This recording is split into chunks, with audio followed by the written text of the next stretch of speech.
지금 주일 설교를 통해서 신앙 감정에 대해서 살펴보고 있습니다. 특별히 다윗이 어떻게 그 신앙의 감정들을 표현을 했는지에 대해서 지금 살펴보면서 은혜를 나누고 있습니다. 다윗은 참 힘들었지요. 사울 왕에게 쫓김을 당하고 10년이나 넘는 도피 생활을 하고 2번씩이나 동굴에 갇히며, 근데 그때도 다윗은 참 건강한 신앙의 감정을 가지고 있었습니다. 그리고 신앙 안에서 여러 가지 그 육의 감정들을 잘 풀어냈습니다. 오늘 추수감사주일인데 우리를 구원해 주신 하나님의 은혜에 감사하고, 또 한 해 동안 베풀어 주셨던 하나님의 그 인도하심에 대해서 감사하고, 우리 모두도 다윗처럼 내게 허락하신 모든 것을 인해서 감사, 또 그리 아니하실지라도 감사, 이런 감사의 귀한 고백이 되었으면 좋겠습니다. 다윗이 이제 감사로 신앙의 감정을 표현하는 모습이 또 오늘 본문 말씀 속에서 나오고 있습니다. 다윗은 어떻게 감사하고 있는가, 어떻게 고백하고 있는가? 역대상 16장 34절의 말씀입니다. 여호와께 감사하라. 그는 선하시며 그의 인자하심이 영원함이로다. 다윗이 고백하는 하나님은 어떤 하나님이십니까? 선하신 하나님이십니다. 또 좋으신 하나님이십니다. 그 하나님은 인자하신 하나님이시고 그 인자하심이 영원까지 이른다, 이렇게 고백을 하고 있습니다. 다윗은요, 신실하신 하나님을 지금 고백을 하고 있어요. 근데 우리가 이 세상을 살아가면서 하는 세상에서의 감사는 사실은 조건 반응에 의한 감사일 때가 참 많습니다. 무슨 일이 잘 되거나 좋은 일이 생겼을 때, 내가 계획하는 일들이 잘 풀려 나갈 때 감사할 때가 많이 있지요. 그래서 if 감사, 뭐뭐가 된다면이라고 조건을 붙이고 그게 이루어지면 우리가 감사를 하게 됩니다. 또 because of 감사, 뭐뭐 때문에 감사하는 거죠. 근데 사실 이런 종류의 감사는 세상에도 참 많이 있습니다. 그래서 세상에서 하는 감사는 이제 웃음을 동반하게 되지요. 너무 좋으니까 이제 웃게 되는 거예요. 그러나 하나님을 알고 그 은혜를 알고 하나님의 선하심을 깨달았을 때 하는 감사는 다른 감사입니다. 조건적 감사가 아니고, 내가 하는 일이 잘 안 될 수도 있고 내 건강이 나쁠 수도 있고 계획한 일들이 잘 풀리지 않을 수도 있지만, 그러함에도 불구하고 in spite of, 그리 아니하실지라도의 감사를 하게 되는 거예요. 왜 그럴까요? 내가 믿는 하나님은 좋으신 하나님이시고 신실하신 하나님이시고, 지금 내가 여기서 어떤 고난과 어려움을 당할지라도 하나님이 결국에는 그 선하신 뜻 안에서 모든 것을 회복시켜 주실 믿기 때문에 우리는 환경 때문에 감사하고 그런 게 아니라 하나님으로 인하여서 감사를 할 수 있는 거예요. 우리가 이 세상에서 하는 감사는요, 웃음이 나오지만 하나님이신 은혜를 알고 하는 감사에는요, 기쁨이 나옵니다. 이 세상에서 우리가 뭐 재미있는 오락 프로그램이나 뭐 세상 속에서 좋은 일들을 뭐 겪을 때 그때 웃음이 나오죠. 뭐 재밌으니까 이렇게 웃음이 나오는 거예요. 그런데 그때 우리가 뭐 세상에서 TV 보면서 아무리 뭐는 좋은 그 오락 프로그램을 보면서 내가 참 뭐 기쁘다 이렇게 느끼는 사람은 아무도 없을 겁니다. 왜 그럴까? 그것은 그냥 재미일 뿐입니다. 재미는 유사품이고 기쁨은 진품이죠. 우리 성도님들은 어떤 인생을 지금 살고 계세요? 그냥 재미있는 인생을 살고 계십니까? 아니면 기쁜 인생을 살고 계십니까? 세상은 우리에게 재미는 줄 수 있어요. 그냥 웃음 정도 줄 수 있습니다. 하지만 기쁨은요, 이 조이는 하나님이 주시는 거예요. 하나님이 주시는 그 은혜를 경험할 때에 나오는 반응입니다. 그 신실한 은혜를 경험하게 될 때 우리 마음 가운데 기쁨이 생기고 그것이 감사로 표현이 될 수 있는 겁니다. 하나님 한 번도 나를 실망시킨 적 없으시고. 이 찬양 잘 아시지요? 이 찬양을 누가 지으셨냐면 최용덕 집사님이 지으셨습니다. 근데 최용덕 집사님이 이 찬양을 지으실 때 전혀 이 찬양의 가사를 할 수 있는 상황은 아니었었습니다. 최영덕 집사님에게 딸이 한 명 있었는데 그만 10살 때 뇌종양이 걸리고 맙니다. 10살이면 어린 나이잖아요. 그 예쁜 딸이 10살에 뇌종양이 걸려요. 그리고 수술도 여러 번 하게 되고 힘들게 투병 생활을 해야만 했었습니다. 그러면 결과가 어떻게 되었는가? 하나님께서 기적같이 살려주신 게 아니고 6년 동안 힘들게 투병 생활을 하다가 결국 16살 나이 때 죽고 천국에 가게 되었습니다. 그때 최영덕 집사님이 이 찬양을 지은 거예요. 하나님 한 번도 나를 실망시키신 적이 없으시다고 이 찬양을 지은 겁니다. 이게 상황적으로는 말이 되지가 않는 상황이죠. 그렇게 예쁘고 귀엽고 어렸던 10살짜리 딸이 6년 동안 뇌종양으로 고생하다가 아프다가 천국에 갔는데 어떻게 실망이 안 될 수가 있겠습니까? 2절에서 고백하는 가사는요, 더 하기 힘든 고백이었습니다. 지난 모든 세월들 돌아보아도 그 어느 것 하나 주의 손길 안 미친 것 전혀 없네. 부모님으로서 그 어린 딸 먼저 천국 보내고 나서 장례 치를 때에 그 아버지의 마음 가운데 무슨 생각이 들겠습니까? 정말 인생이 뭐냐, 아버지로서 내가 이 딸에게 해줄 수 있었던 것이 과연 뭐였느냐. 이 딸을 그렇게 먼저 천국에 보내고 나가지고 아마 너무 허무하고 너무 답답하고 뭐 어디에도 의지할 수가 없어가지고 아마 눈물밖에 흘리실 수가 없었겠지요. 보통 사람 같으면 이런 상황에서 아마 답답하고 막 걱정하고 한숨이 아마 많이 나왔을 겁니다. 근데 어떻게 이런 고백을 하실 수가 있었을까요? 지나온 모든 세월 돌아보아도 어느 것 하나 주의 손길이 안 미친 적이 한 번도 없었다고 그렇게 고백을 하고 있는 거예요.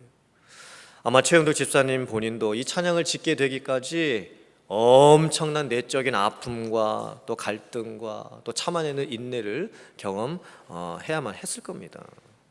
그런데 마지막으로는 고백해요. 신실하신 하나님을.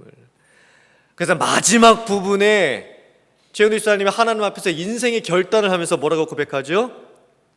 오 신실하신 주, 오 신실하신 주, 내 너를 떠나지도 않으리라, 내 너를 버리지도 않으리라 약속하셨던 주님, 그 약속을 지키사 이후로도 영원토록 나를 지키시리라 확신하네. 얼마나 귀한 고백입니까? 하나님의 신실하심을 최영덕 집사님이 경험하고 나서 하나님에 대한 그 은혜를 기억하고 감사를 하고 계신 거예요. 나는 늘 변하고 정말 그렇죠. 하나님은 나를 실망시키신 적이 없으셨어요. 근데 나는 늘 하나님이 안 계신 것처럼 낙심할 때가 얼마나 많았었는지 정말 맞습니다. 지난 세월 돌아보아도 내가 여기까지 오게 된 것 하나님의 은혜가 아니었으면은 내가 정말 여기에 있을 수가 있었겠습니까? 그런데 우리는 어렵다, 괴롭다, 힘들다 그냥 푸념만 늘어놓고 하나님 앞에서 우리가 이런 감사를 못하면서 살 때가 참 많이 있지요. 오늘 추수감사절을 맞이하면서 정말 우리가 우리의 인생을 돌아보면서 정말 같은 믿음의 고백으로 고백했으면 좋겠습니다.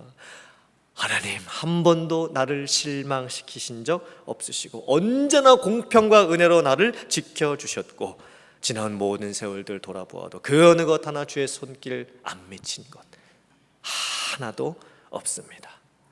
이런 진정한 감사를 할 수 있는 저와 여러분들 될 수 있기를 주님의 이름으로 축복합니다. 오늘 다윗이 고백하지요. 여호와께 감사하라, 그 인자하심이 영원함이로다. 근데 이 구절의 고백은요, 시편 어디엔가 똑같이 고백되어 있는 구절이에요. 시편 몇 편에서 이게 고백이 됐을까요? 아까 우리 조홍삼 장로님께서 대표기도 하시는 중에 앞부분에 그 성경 구절 읽어주셨죠.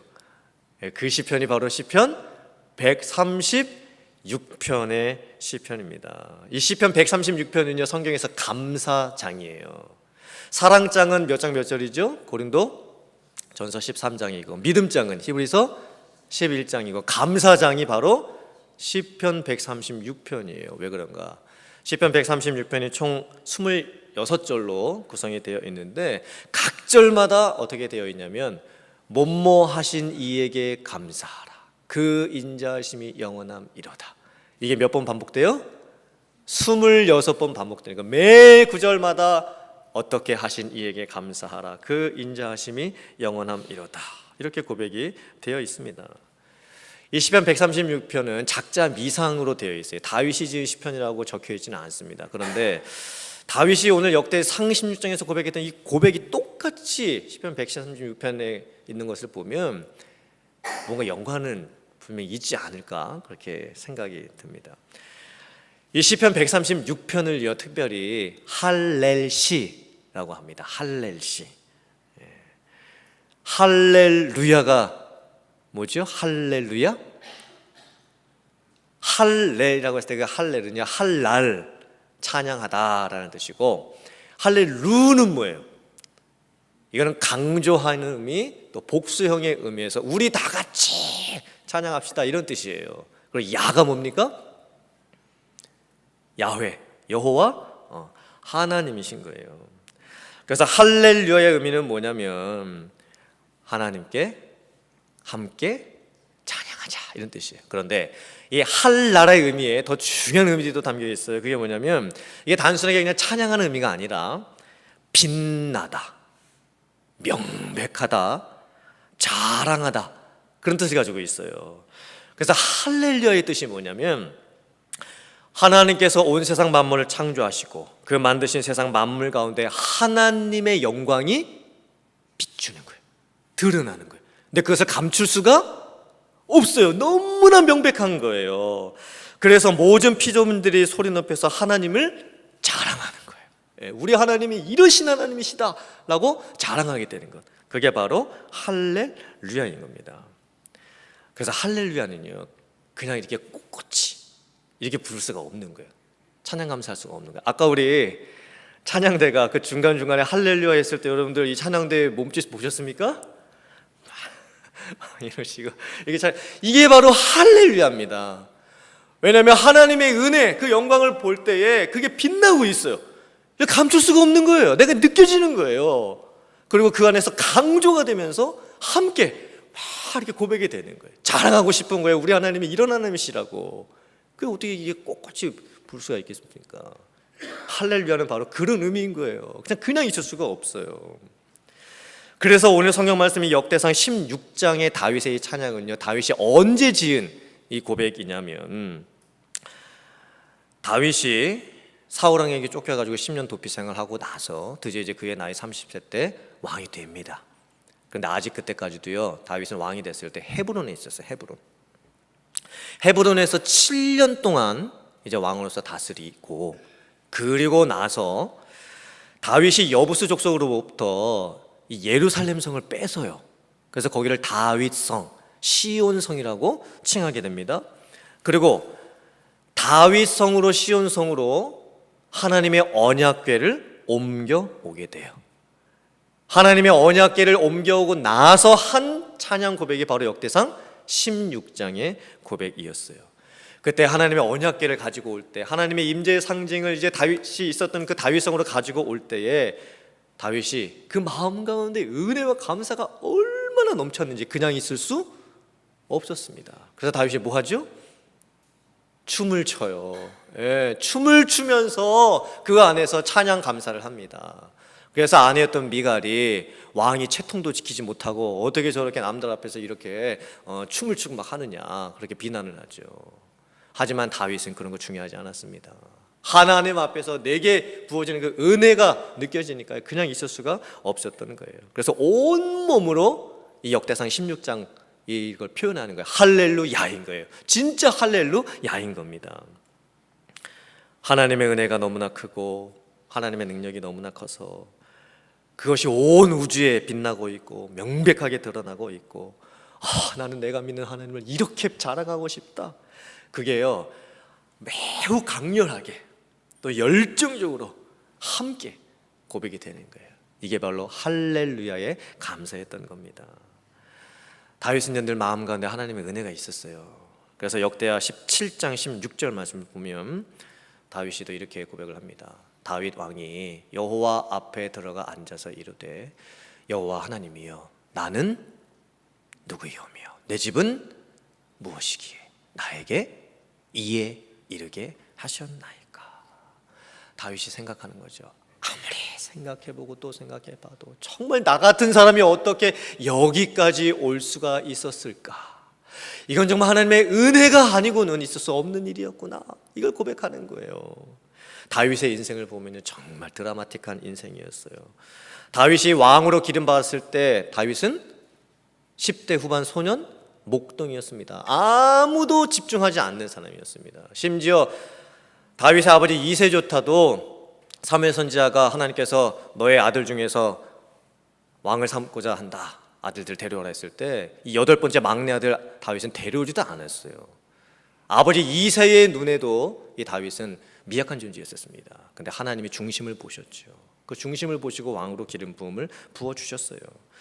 다윗이 물맷돌 가지고 골리앗 죽이는 거, 그게 어떻게 가능한 일입니까? 여러분, 어떻게 이렇게 물맷돌 던져서 팍 던졌는데 그 거인이 쓰러집니까? 그건 불가능한 겁니다. 하나님의 은혜지요. 다윗이 그걸 느끼는 거예요. 그리고 10년 동안 사울왕 피해가지고 도망다니는 그때에도, 미친 척까지 하면서 막 살려고 몸부림쳐야만 했었던 그때에도, 2번씩이나 동굴에 갇히는 그런 상황 가운데에서도 다윗은 이제 다 그 과정 겪고 나서 나중에 왕 되고 나서 고백하는 거예요. 하나님, 정말 제가 제 인생 돌아보니 저는 아무것도 아닌데, 정말 제가 뭐라고, 우리 집안이 뭐라고, 내세울 만한 것도 아무것도 없는데, 인간적인 조건을 봤을 땐 아무것도 찾을 수가 없는데, 하나님이 어떻게 저 같은 사람을 하나님께서 왕 삼으시고 하나님의 나라, 이 이스라엘의 주권자로 저를 삼아 주셨습니까? 이 고백이 이제 나오게 되는 거예요. 다윗은요, 자기가 한 일에 대한 보상을 당연히 받았다라고 생각을 하지 않습니다. 그럼 감사가 안 되죠. 다윗은 지금 받을 만한 자격이 없는 나 같은 사람이 하나님의 무조건적인 은혜, 그 베푸시는 호의로 말미암아, 자비로 말미암아 내가 은혜를 받았구나. 그래서 그 마음 가운데 빚진 마음이 생겨요. 그러면서 하나님 앞에 감사의 고백이 나오게 되는 거예요. 계속되는 다윗의 고백을 보세요. 역대상 17장 20절 22절의 말씀입니다. 여호와여, 우리 귀로 들은 대로는 주와 같은 이가 없고 주 외에는 하나님이 없나이다. 주께서 주의 백성 이스라엘을 영원히 주의 백성으로 삼으셨사오니 여호와여, 주께서 그들의 하나님이 되셨나이다. 지금 다윗이 무엇으로 감사합니까? 하나님이 계신 것 그 자체, 하나님이 나의 하나님 되어주신 것 그 자체, 그것만으로도 지금 하나님 앞에 감사를 하고 있는 거예요. 다윗의 인생 가운데 수많은 고난, 아픔, 눈물 겪는 그런 힘겨움도 있었지만 순간순간마다 은혜 경험하고 또 그 은혜를 통해서 여기까지 오게 된 거 고백하고, 다윗은 어쩌면 세상적인 관점으로 봤을 때는 정말 멍자국이 가슴에 너무나 많이 있었을 것 같은 그런 사람인데 아니었어요. 신앙의 감정이 그 누구보다도 풍성했습니다. 그래서 그냥 있을 수 없었어요. 온 몸으로 춤추면서 하나님께 감사 고백하는 거예요. 할렐루야예요. 진짜 할렐루야를 고백한 거예요. 사랑하는 성도님들, 오늘 추수감사주일입니다. 그러나 아직도 여러분의 인생과 가정과 또 일터와 주변 환경 가운데 여전히 어려움이 있을 수도 있고 또 고난을 당하고 있을 수도 있고 내 힘으로 감당하기 어려운 여러 가지 힘든 일들이 찾아올 때도 있지만, 오늘 이 말씀을 돌아보고 이 말씀을 나의 삶에 적용을 하면서 진정한 신실하신 하나님을 기억하면서 또 내가 누구이기에 나 같은 자를 여기까지 이르게 하셨나이까, 이런 고백을 함께 하면서 내 속에서부터 북받쳐 올라오는 그런 찬양의 감사의 고백으로 하나님 앞에 나아갈 수 있는 여러분들 되시기를 주님의 이름으로 축복합니다. 우리들도 다윗이 바라봤던 그 하나님, 신실하신 하나님, 변함없으신 하나님, 온 세상 만물을 통치하고 계시는 하나님, 하나님의 그 영광이 비추고 있어서 감출 수도 없고 너무나 명백하고 그 하나님이 나의 하나님이시다, 이렇게 함께 고백할 수 있는 우리들이 되기를 원합니다. 비록 우리들의 눈에 때로는 하나님이 안 보이시는 것 같아 보일 때도 있고, 우리의 귀에 하나님의 음성이 안 들리는 것 같은 그렇게 느껴질 때도 있지만, 하나님께 모든 것 맡기고 낙심 중에 힘을 얻으며 슬픔 중에 위로함을 받고 여러 가지 문제들 가운데서도 하나님을 신실하게 의지하며 하나님의 은혜를 매일매일 생생하게 경험해 갈 수 있는 여러분들 되시기를 주님의 이름으로 축원합니다. 감사의 신앙의 감정이 정말 이 마음속에서부터 진실로 고백될 수 있는 그런 진정한 감사가 여러분들의 것이 될 수 있기를 주님의 이름으로 축원합니다. 아멘.